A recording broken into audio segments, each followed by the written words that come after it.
Voltamos com a nossa conversa sobre a emancipação de distritos, agora falando um pouco mais sobre Minas Gerais, onde temos 853 cidades, ou 15% do total do país.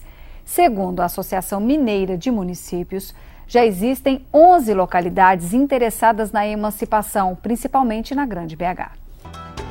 2 são da capital, Barreiro e Venda Nova.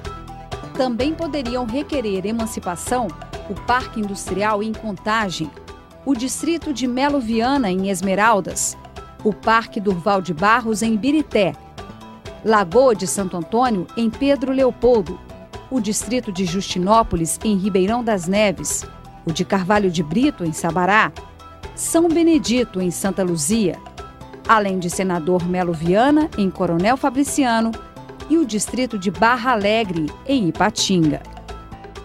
Bem, segundo uma reportagem recente do jornal O Tempo sobre essas regiões, né, que podem ser emancipadas, haveria prejuízo em todas essas áreas. São mais fatias para um bolo que anda menor, tivemos aí isenções de IPI. Vamos falar um pouquinho então sobre a situação em Minas Gerais. Como é que os senhores avaliam o que foi colocado? Eu acho que a colocação do Paulo Lamarck ela foi muito importante e ela é fundamental. Se só pode emancipar os distritos, né? Então já acaba com essa notícia que o Barreiro pode emancipar, porque lá não é distrito, né? Transformou tudo em bairro e só conseguiria aprovar em distrito se aprovasse uma lei na Câmara, né? E eu acho que assim como o Barreiro, nós vamos ter vários outros casos que se não for distrito não vai aprovar. Então acho que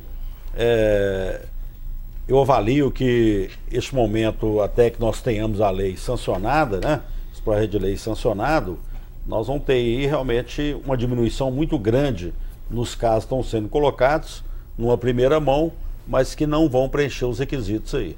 Nós vimos pela lista que ficam a maioria ou na Grande BH ou na região metropolitana também ali no Vale do Aço, né, deputado Celinho?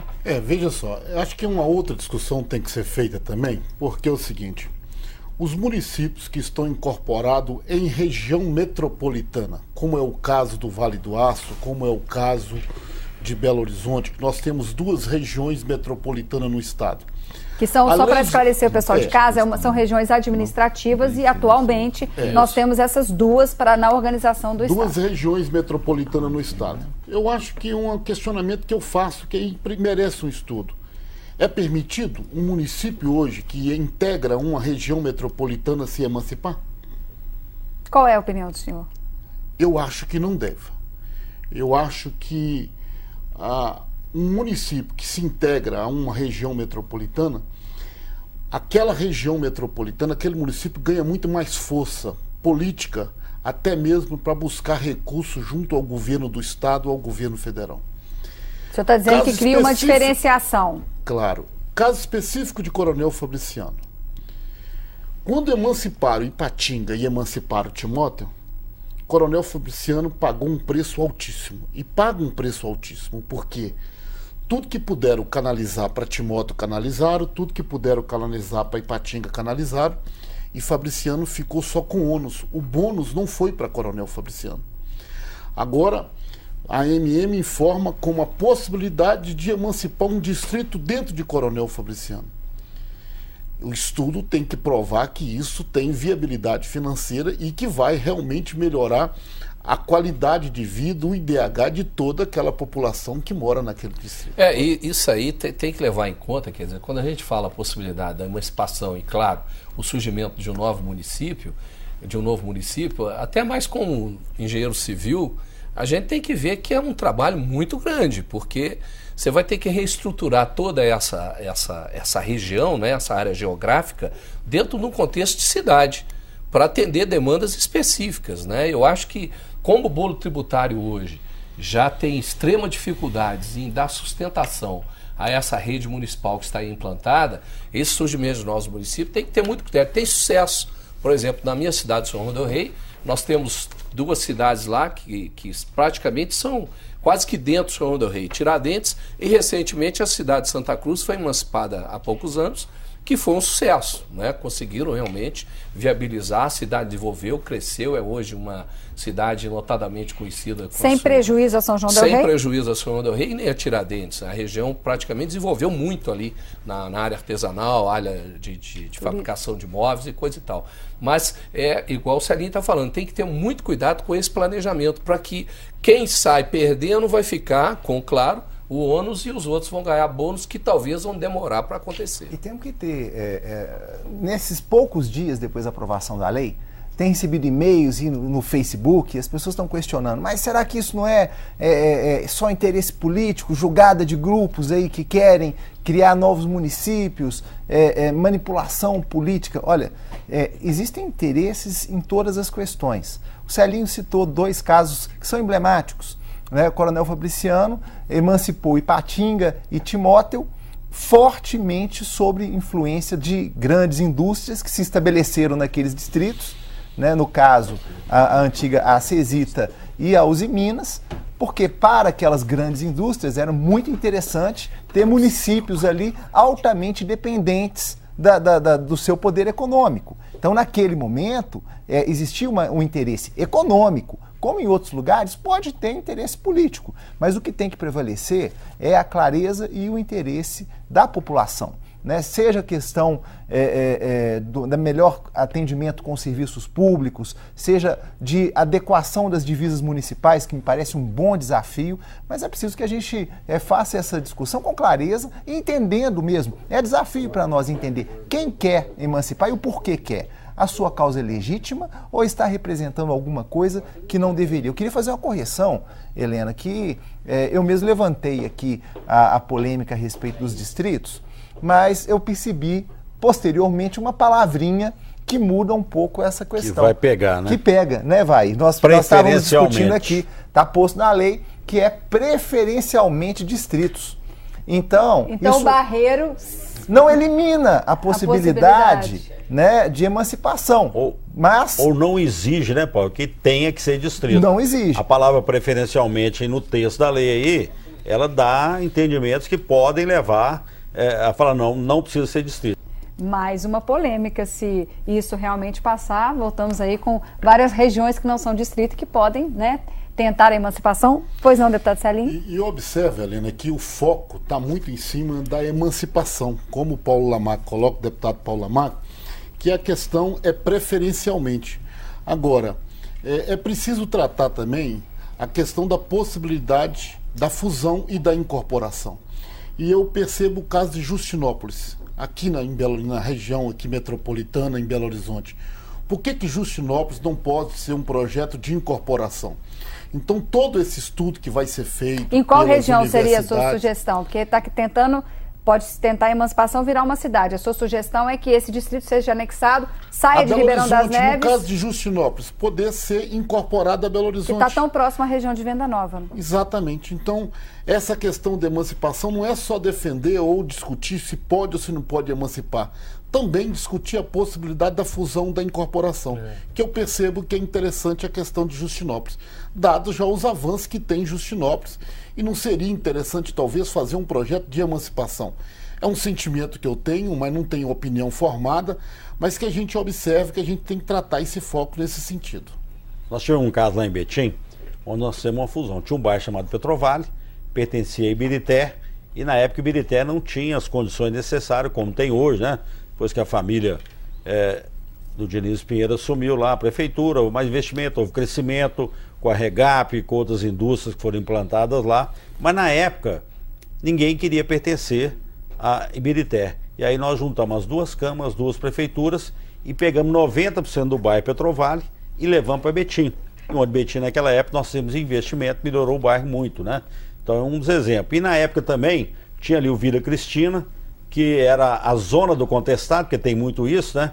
Não existe uma divisa de município aqui na região metropolitana muito assim, ajustada. Então tem problema de IPTU, paga em Belo Horizonte, em Contagem é isento, Betim é isento, e aí Vila Cristina estava na divisa ali. Eles não queriam para Betim também, porque Betim não tinha a mesma condição de Contagem há vários anos atrás. Então eu acho que cada caso é um caso, tem que ser analisado, precisa ser analisado, mas eu acho que quando a gente fala aqui preferencialmente, eu acho que ainda dá tempo até de um grande movimento, de sugerir até a presidente, que eu acho que essa é uma palavra que ela tem que vir muito forte.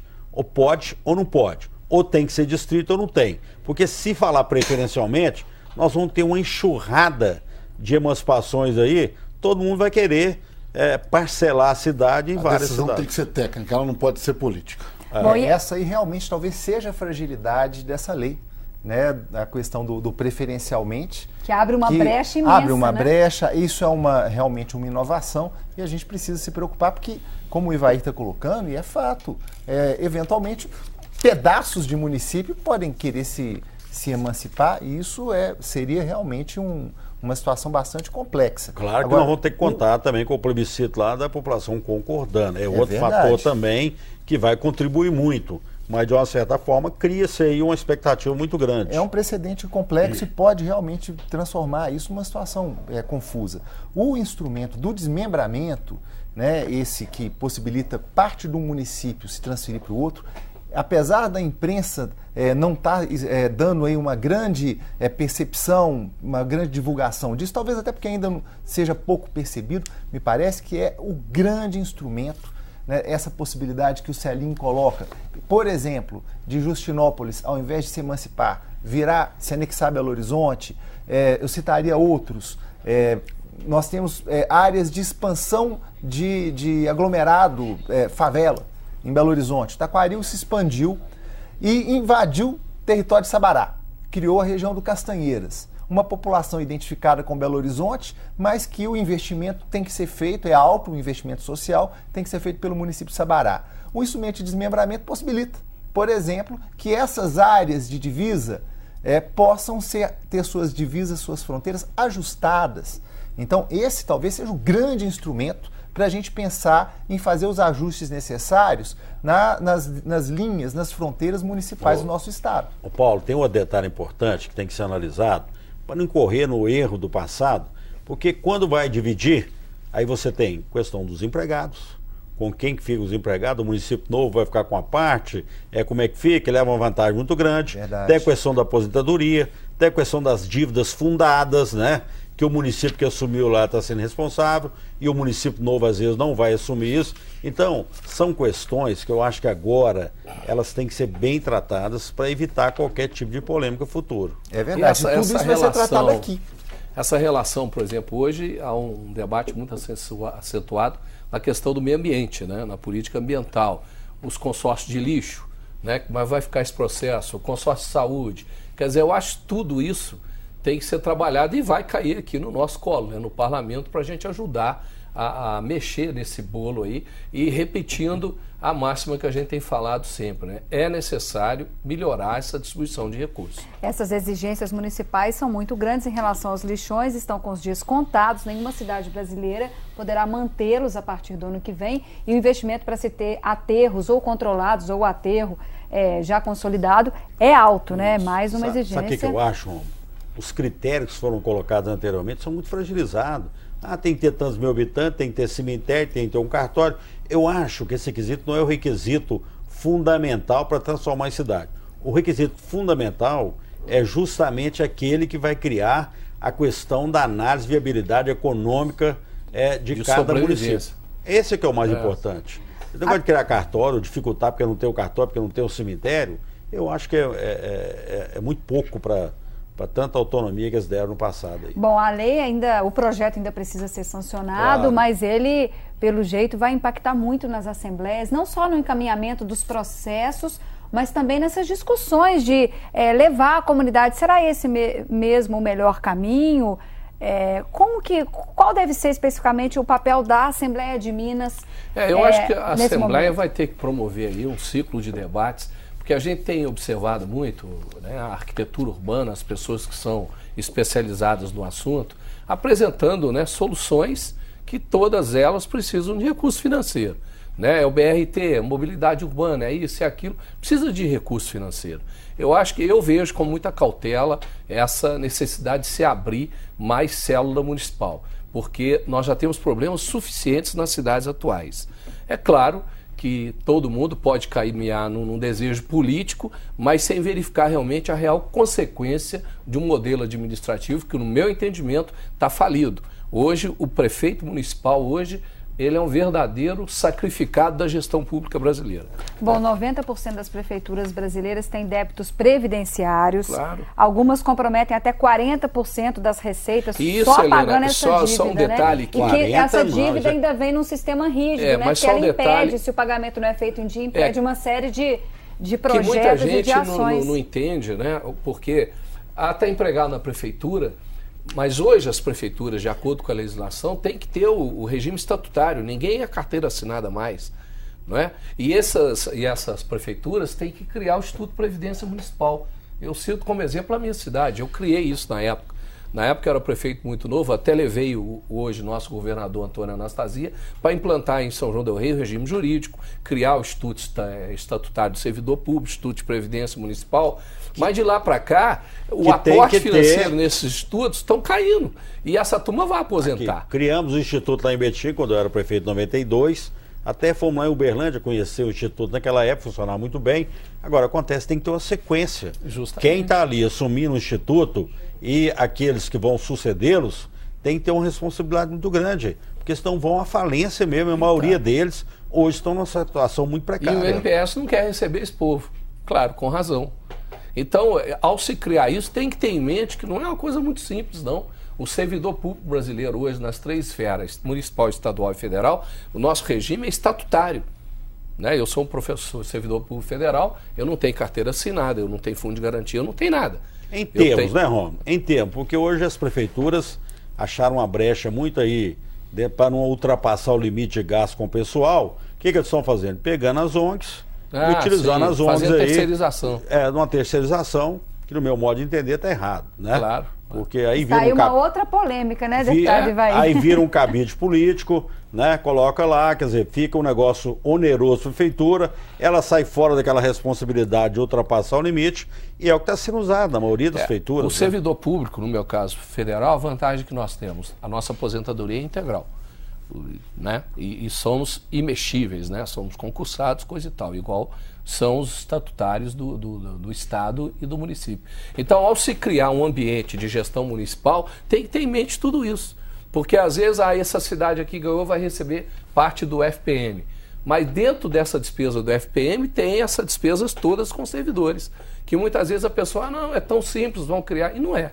É complexo. E agora a legislação, ela prevê que na lei estadual, porque passado o estudo de viabilidade municipal, que nós vamos ter que realizar aqui na Assembleia, passado o plebiscito, caso seja aprovado pela população, aí tem que ser feita uma lei estadual, né, que nós, os deputados, teremos que analisar e votar aqui. Nessa lei já tem que estar previsto, inclusive, a contrapartida que o novo município vai dar no que diz respeito a receber débitos, né, receber passivos, a questão dos servidores. Então, tudo isso complexifica a questão, os financiamentos, tudo isso já está previsto na lei, né, terá que ser analisado aqui. Bom. E aí, deputado Paulo, a maioria dessas cidades não tem receita própria suficiente. Né? Você vai na cidade, o que se cobra de ISS lá é bobagem. Eles vivem realmente de contribuição. Quando cobra, né, Rom? Quando cobra. Os prefeitos aí ficam com medo politicamente de trazer transtorno. Grandes cidades estão aí hoje sem cobrar ISS, não tem um cadastro perfeito, não cobra, abrem mão das receitas próprias e ficam aí de pilhas na mão, correndo atrás do Estado. E para fazer justiça não é só a questão do FPM. O ICMS também tem que melhorar para as prefeituras, quer dizer, porque eles vivem disso. Né? Então, quando a gente defende a bandeira municipalista, é uma revisão do todo, do conjunto do modelo. Uma emancipação hoje, ela não pode causar mais desigualdades entre as pessoas. Eu acho que isso é uma coisa que tem que ser observada. Só para você ter uma ideia, pesquisas mostram que, em média, um município com mais de 5 mil habitantes gasta anualmente R$ 250 por cidadão para custear a estrutura burocrática necessária para pagar uma prefeitura e uma Câmara Municipal. Com cidades inferior a 5 mil, esse valor sobe de 250 para R$ 548. Então, isso tem que ser levado em conta. Eu acho que quando agora remete para a Assembleia essa possibilidade da emancipação e ter um projeto de lei que possa ser sancionado, a responsabilidade, como a Helena colocou no início, é muito grande para nós parlamentares. E nós não podemos deixar ser levado pela vaidade política. Nós temos que ser levado pela questão técnica, a viabilidade financeira, a viabilidade mesmo de ambiental e a questão da sociedade ter um IDH cada vez melhor. Acho que isso precisa ser muito destacado. Eu queria fazer um breve comentário sobre uma fala sua, Celinho, que diz respeito aos municípios de região metropolitana. É possível a emancipação de municípios dentro de regiões metropolitanas? É possível? É possível, mas será que é conveniente? Será que a gente não está caminhando na contramão? Está sendo discutido aqui mesmo na Assembleia a gestão compartilhada do uso do solo metropolitano, né? Algo que foi encaminhado pelo governo e que é uma discussão necessária em todas as regiões metropolitanas do Brasil. A tendência em regiões metropolitanas tem sido cada vez mais entender que a cidade não é o município, é a região metropolitana. Aliás, Paulo, então isso é uma tendência. Você está tocando um assunto interessante, porque no passado nós tínhamos Plambel, Grambel, e as pessoas tinham mania, tudo que termina em Bel não presta. E na verdade naquela época existia um planejamento como um todo.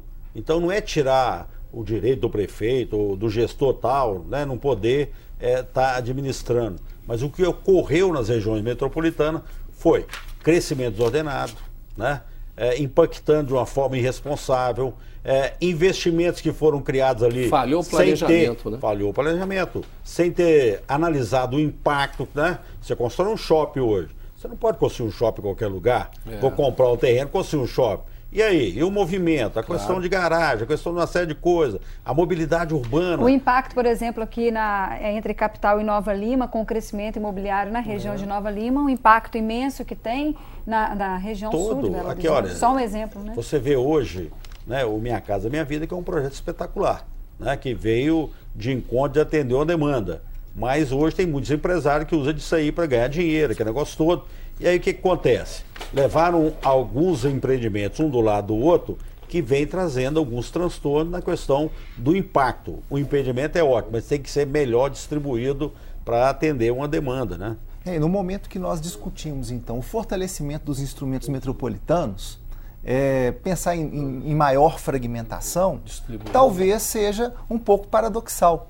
E acho que é um dos desafios da casa, né? Porque nós temos dois caminhos sendo trilhados em paralelo, né? O da possíveis emancipações e do fortalecimento da estrutura metropolitana.